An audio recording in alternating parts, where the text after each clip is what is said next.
Hello everyone, this is me Devoshmita Sharkar. Today we are going to talk about civilizing the native, educating the nation. Chapter 7 of NCERT History Class 8. How the British saw education. The tradition of Orientalism. In 1783, William Jones arrived in Calcutta, appointed as a junior judge at the Supreme Court.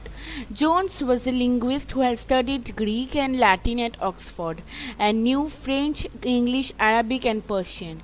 At Calcutta, he learnt the subtleties of Sanskrit language, grammar, and poetry from Pandits. He also studied ancient Indian texts on law, philosophy, religion, politics, morality, arithmetic, medicine, and the other sciences. Henry Thomas Colebrooke and Nathaniel Halhed were also interested in the ancient Indian heritage to master the Indian languages and to translate Sanskrit and Persian works into English. Jones, along with them, set up the Asiatic Society of Bengal and started a journal called Asiatic Researches. Jones and Colebrooke felt that Indian civilization had attained its glory in the ancient past, but had subsequently declined. To understand India better, it was necessary to discover the sacred and legal texts that were produced in the ancient period. Jones and Colebrooke went on in discovering ancient texts, understanding their meaning, translating them, and making their findings known to others. This project will help Indians rediscover their own heritage and understand the lost glories of their past. The company officials felt that institutions should encourage the study of ancient Indian texts and Sanskrit and Persian literature and poetry. Hindu and Muslims should learn what they were already familiar with and what they valued and treasured. In 1781, a madrasa was set up in Calcutta to promote the study of Arabic, Persian, and Islamic law, and the Hindu college was established in Benares in 1791 to encourage the study of ancient Sanskrit texts that would be useful for the administration of the country. Grave errors of the East. The British officials started criticizing the Orientalist vision of learning and said that knowledge of the East was full of errors and unscientific thought. Eastern literature was non-serious and light-hearted. James Mill was one of those who attacked the Orientalist. The aim of education should be to teach what was useful and practical, so Indians should be familiar with the scientific and technical advances that the West had made. Thomas Babington Macaulay saw India as an uncivilized country that needed to be civilized. He argued that the British government in India should stop wasting public money in promoting Oriental learning, for it was of no practical use.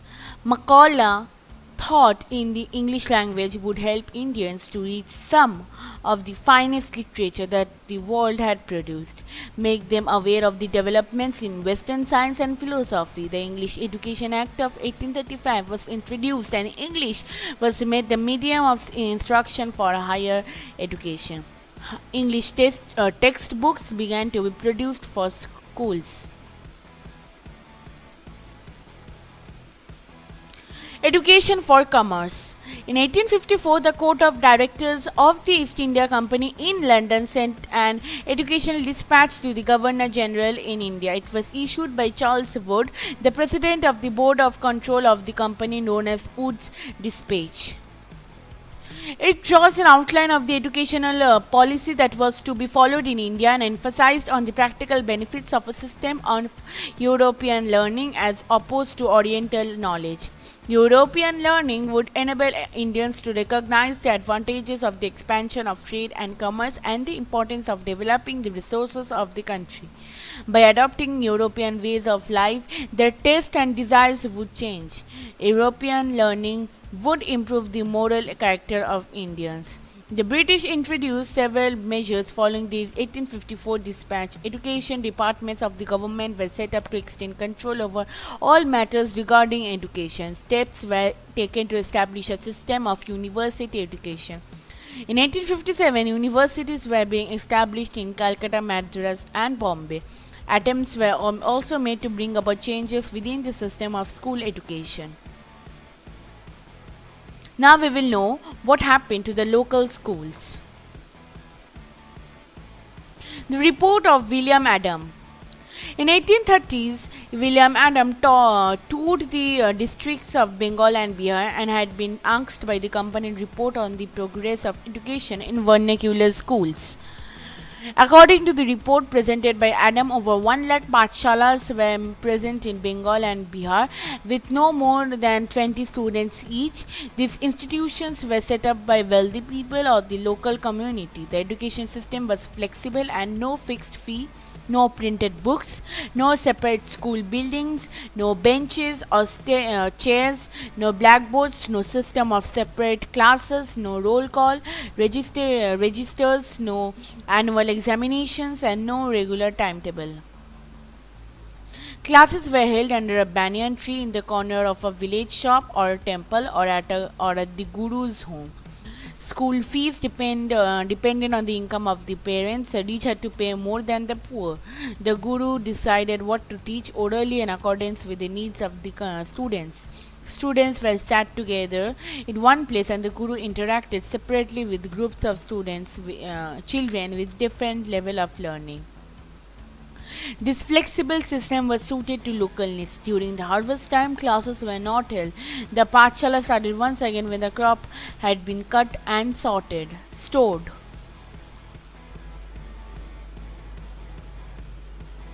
New routines, new rules. The company was concerned primarily with higher education.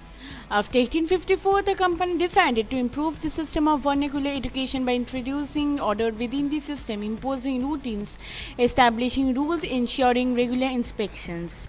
The company appointed a number of government pandits, gave them charge of 4 to 5 schools. The task of the pandit was to visit the pathshalas and try and improve the standard of teaching. Each guru was asked to submit periodic reports and take classes according to a regular timetable. Teaching was based on textbooks, and learning was to be tested through a system of annual examination. Students were asked to pay a regular fee, attend regular classes, sit on a fixed seats, and obey the new rules of discipline. Pathshalas which accepted the new rules were supported through government grants. The consequence of new rules and routines were earlier children from poor peasant family had been able to go to pathshala since the timetable was flexible.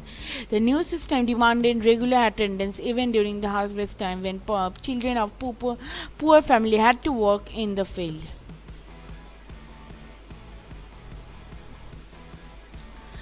The agenda of a national education. Before the British officials, many thinkers from different parts of India began to talk of the need for a wider spread of education. Some Indians felt that Western education would help modernize India and urged the British to open more schools, colleges, and universities and spend more money on education. There were other Indians who reacted against Western education. Mahatma Gandhi and Rabindranath Tagore were two such individuals. English education has enslaved us. According to Mahatma Gandhi, Western civilization created a sense of inferiority in the minds of Indians. It made the Indians perceive it as superior and destroyed the pride they had in their own culture. Indians educated in this institution began admiring British rule. Mahatma Gandhi wanted an education that could help Indians recover the sense of dignity and self-respect. During the national movement, he urged the students to leave educational institutions in order to show to the British that Indians were no longer willing to be enslaved. Education in English distanced Indians from their own social surroundings and made them strangers in their own land. Mahatma Gandhi said that education vote to develop a person's mind and soul. Literacy did not count as education. As nationalist sentiments spread, other thinkers also began thinking of a system of a national education which would be radically different from that set up by the British. Tagore's Abode of Peace. Rabindranath Tagore started Shantiniketan in 1901. During his childhood days, he found school suffocating and oppressive. So, after growing up, he wanted to establish a school where the child was happy, free, and creative, and able to explore his own thoughts and desires. He felt that childhood ought to be a time of self-learning outside the rigid and restricting discipline of the schooling system set up by the British. According to Tagore, the existing schools killed the natural desire of the child to be creative along with his sense of wonder. Tagore said that creative learning would be encouraged only within a natural environment. Gandhiji was against Western civilization and it worships of machines and technology. Tagore, on the other hand, wanted to combine elements of modern Western civilization with the best Indian tradition. He emphasized the need to teach science and technology at Shantiniketan along with art, music, and dance. Many individuals and thinkers were thinking of a way as to how the national educational system would be fashioned. Some wanted changes within the system set up by the British and felt that the system could be extended to include wider sections of people. Others urged that alternative system to be created so that people were educated into a culture that was truly national. So with this we came to the end. Thank you. Please do like, share and subscribe to my channel. Don't forget to comment in the comment section below. Bye bye. Stay home and stay safe.